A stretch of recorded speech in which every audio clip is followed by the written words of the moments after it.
በስመ አብ ወወልድ ወመንፈስ ቅዱስ አሐዱ አምላክ። የካቲት 5 በዚች ቀን የእስክንድርያ ሀገር ሊቀ ጳጳሳት የከበረ አባት አክርጴዎስ አረፈ። እርሱም ለአባቶች ሊቃነ ጳጳሳት 10ኛ ነው።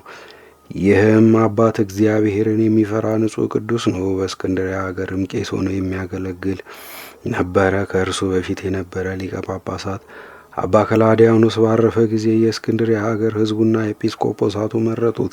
በወንጌላዊ ማርቆስ ወንበርም ላይ ሊቀ ጵጵስና ሾሙት።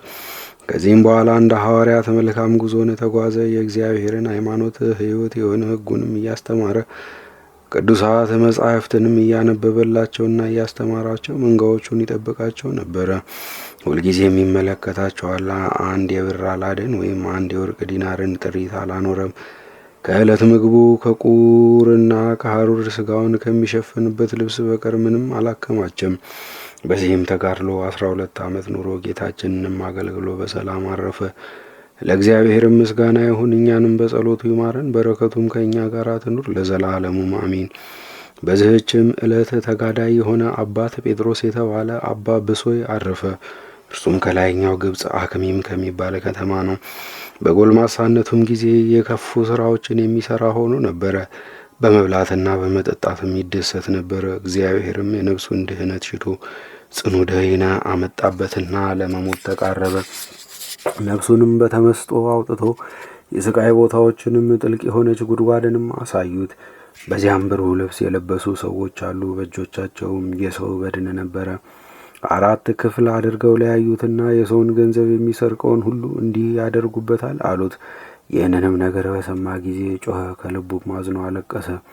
ከዚህም በኋላ ነፍሱ ተመለሰች። ዓይኖቹንም ወደ ሰማይ አቅንቶ ጌታዬና ፈጣሪ ከዚህ ደዌ ካዳንከኝ እኔ ስለ ኃጢአቴ ንስሐ በመግባት በፍጹም ልቡናዬ አመልክሃለሁ።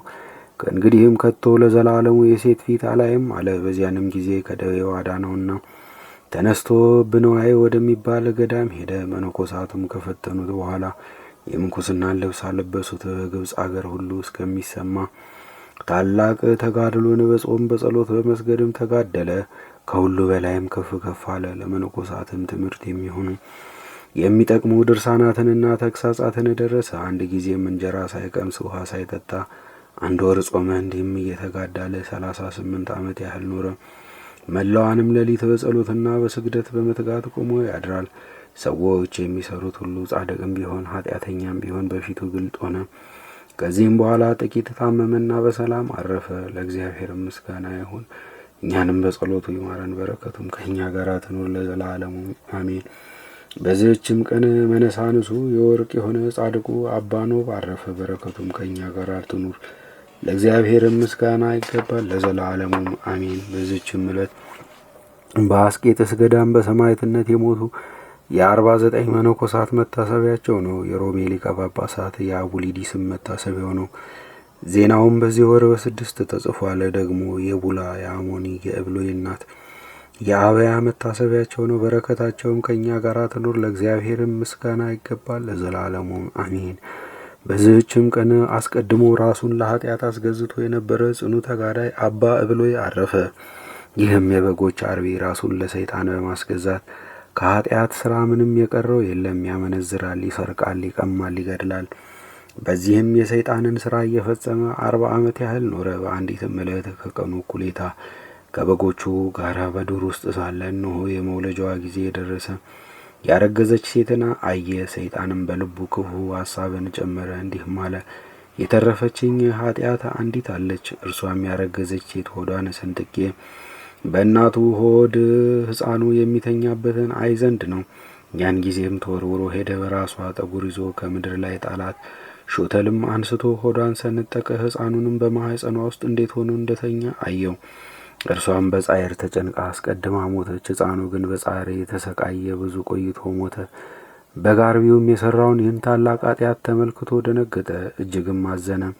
መራራ ልቅሶንም በማልቀስ ታላቅ ኃጢአትን ሰርቻለሁና ወዮልኝ አለ።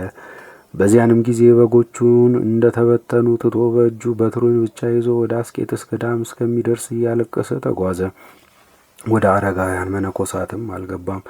ከእርሳቸው 10 ምዕራፍ ያህል ርቆ ወደ በረሃ ውስጥ ገባ እንጂ በቤት ውስጥ የማያድርም ነበረ። ከአራዊት ጋር የሚኖር ሆነ እንጂ ከእጽዋትም ፍሬ በየጥቂቱ ይመገብ ነበረ።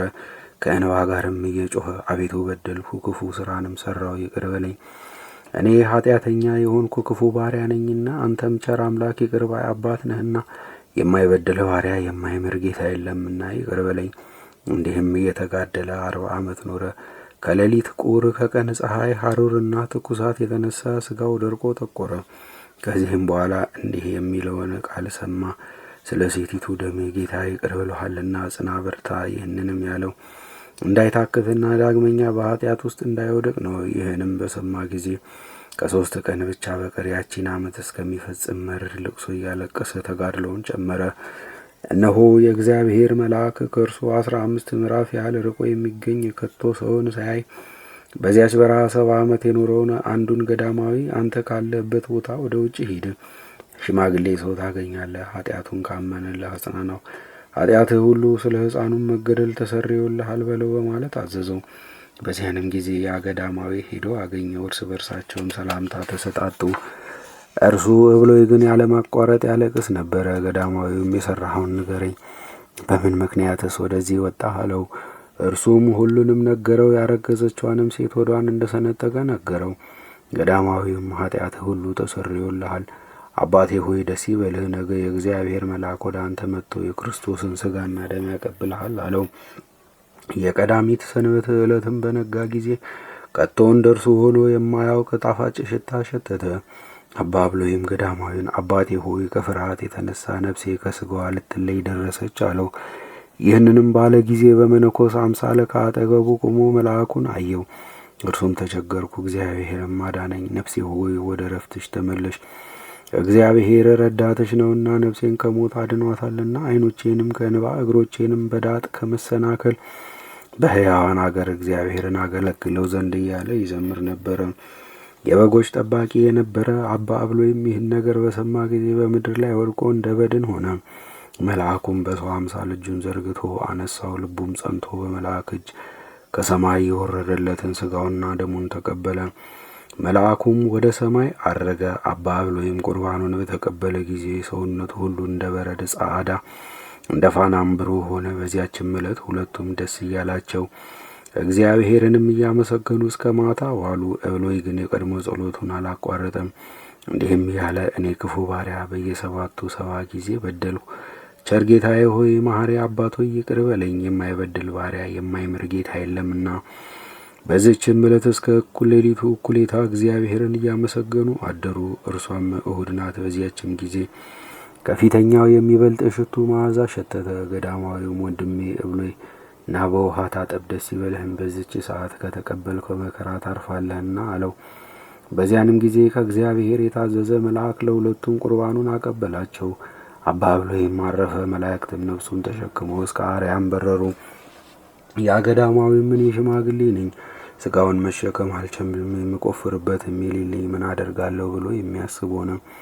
በዚያንም ጊዜ 2 አንበሶች መጥተው ለሥጋው ሰገዱ። መቃብሩንም ቆፍረው ሥጋውን እንደ ሰው ተሸክመው ወስደው ቀበሩት። ገዳማዊውንም እጅ ነሱት። እርሱም ባረካቸውና በሰላም ሄዱ። ከዚህም በኋላ ያ ገዳማዊ የሚቀብረኝ አገኝ ሆነ ብሎ አሰበ። ወደ እርሱም እንዲህ የሚል ቃል መጣ። አትዘን፣ ሥጋህን እኔ አስቀብራለሁ። ያለ 3 ቀንም አልቀረህም። ወደ አንተም 3 ሰዎችን እልካለሁ። የበግ ጠባቂው የአባ ብሎይን ገድል ንገራቸው። እነርሱም ለሌሎች ይንገሩ፣ ከእግዚአብሔር ምሕረት ተስፋ እንዳይቆርጡ በኃጢአት ለወደቁ አለኝታ ይሆን ዘንድ። በማግስቱም 3 ሰዎች መጡ። እርሱም የበግ ጠባቂውን የአባ ብሎይን ተጋድሎ ነገራቸው። እነርሱም እጅግ አድንቀው ጻፉት። ከገዳማዊውም ዘንድ እስከ 3 ቀን ተቀመጡ።